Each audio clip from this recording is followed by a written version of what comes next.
Nama saya Jaya, okay. So saya punya testimoni adalah first saya angkat Livco. Livco saya punya testimoni. First saya sakit badan, saya pergi jumpa doktor. Doktor kata you punya kolesterol tinggi 7.1. Saya punya kolesterol tinggi. So dia cakap bila-bila pun you boleh mati. Kalau doktor once sudah cakap macam tu, you boleh tidur tak? Tak boleh kan? You tak boleh tidur, you tak boleh happy. Saya ingat apa? Saya punya komitmen tinggi, saya punya anak ada, rumah ada. So macam-macam saya tinggi macam itu. So saya sendiri kasih body weight reduce. Saya 6 kg sudah turun. Doktor bagi saya 1 bulan, you kena weight kena turun. Lepas tu you jangan makan fast food, murku, goreng-goreng, semua saya tak makan. 1 bulan saya makan sayur sahaja, nasi dengan sayur rebus rebus saya makan. Saya tak makan fast food. Saya punya mak sendiri masak punya makanan pun saya tak makan. Macam itu. Saya punya mak ingat saya masak pun tak nak makan, tak nak, saya punya kolesterol tinggi. So macam sudah fobia tau. So lepas 1 month saya pergi makan ubat semua, saya pergi, saya ingat apa? Oh sekarang saya punya kolesterol 5 lah, 4 lah. Doktor kata 1% pun you punya kolesterol tak ada turun. Yes. So doktor sudah cakap saya bila-bila pun boleh mati. Tidur mati ke, mandi mati ke, saya tak tahu. Betul? So saya sudah fobia tau. So saya share dengan saya punya upline. So saya punya upline cakap, Jaya, better you makan Livco 2 capsule every night. You just eat. So saya punya good things I dengar dia apa cakap.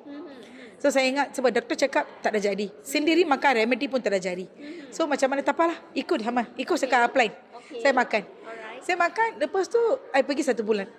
Doktor kata you punya result. Saya ingat okeylah sekarang 5 ke, tak tahulah berapa. Ini ubat boleh buat apa saya 1 bulan tak ada makan apa-apa. Fatty liver dah saya. Saya pergi check saya punya kolesterol 4.5.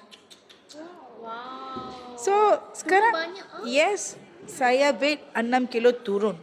Fast food tak ada angkat. Time tu pun saya punya kolesterol no reduce. So sekarang saya punya weight saya makan boleh makan semua. Tapi saya pergi sana 4.5. Saya pun terkejut. Sama doktor cakap, Jaya, you bila-bila pun boleh mati cakap kan. So saya every month saya pergi. 1 bulan darah, 1 bulan doktor. 1 bulan darah, 1 bulan doktor. Lepas tu the second day, saya terus datang dekat sini. After appointment doktor, saya datang dekat sini. Terus saya check apa dalam ni ada Livco. Kan? Saya check. Lepas tu semua sharing. Kepentingan ialah Alora Pens. Betul? So semua kepentingan ialah Alora Pens. Kenapa kita tak beli Alora Pens dulu? So terus saya beli, saya datang dekat HQ dekat sini Bukit Jalil, terus dah saya beli, saya datang sini, terus saya pakai. Yes, dekat sini terus saya pakai, saya balik rumah. Malam itu saya tak boleh tidur. Sebab blood circulation sudah laju, sudah jalan. Kita lepas pakai, after 30 minutes, dia akan berjalan. Saya tak boleh tidur. Itu yang pentingnya.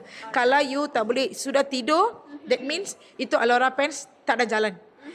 Malam tu saya tak boleh tidur. Because saya punya blood circulation jalan. Sudah baik, sudah refresh saya punya badan. You boleh feel itu jalan. Saya feel.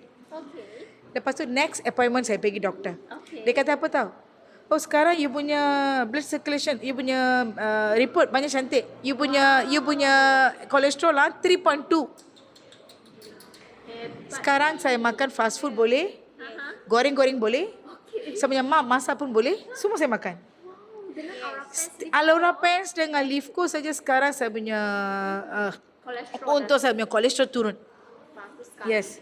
You tahu tak, sebelum tu saya tak makan itu, saya pun sakit. Ayo, saya punya laki pergi luar pun kita makan tak boleh, saya tak boleh makan. Dia nak makan dinner pun tak boleh. Kita pergi jalan jambu tak boleh. Function pergi pun saya tak boleh makan. Sebab apa? Itu semua kolesterol punya barang. Makanan kan? Kolesterol punya makanan. So I tak boleh makan. So sekarang saya happy life loh. Sebab ada B loh.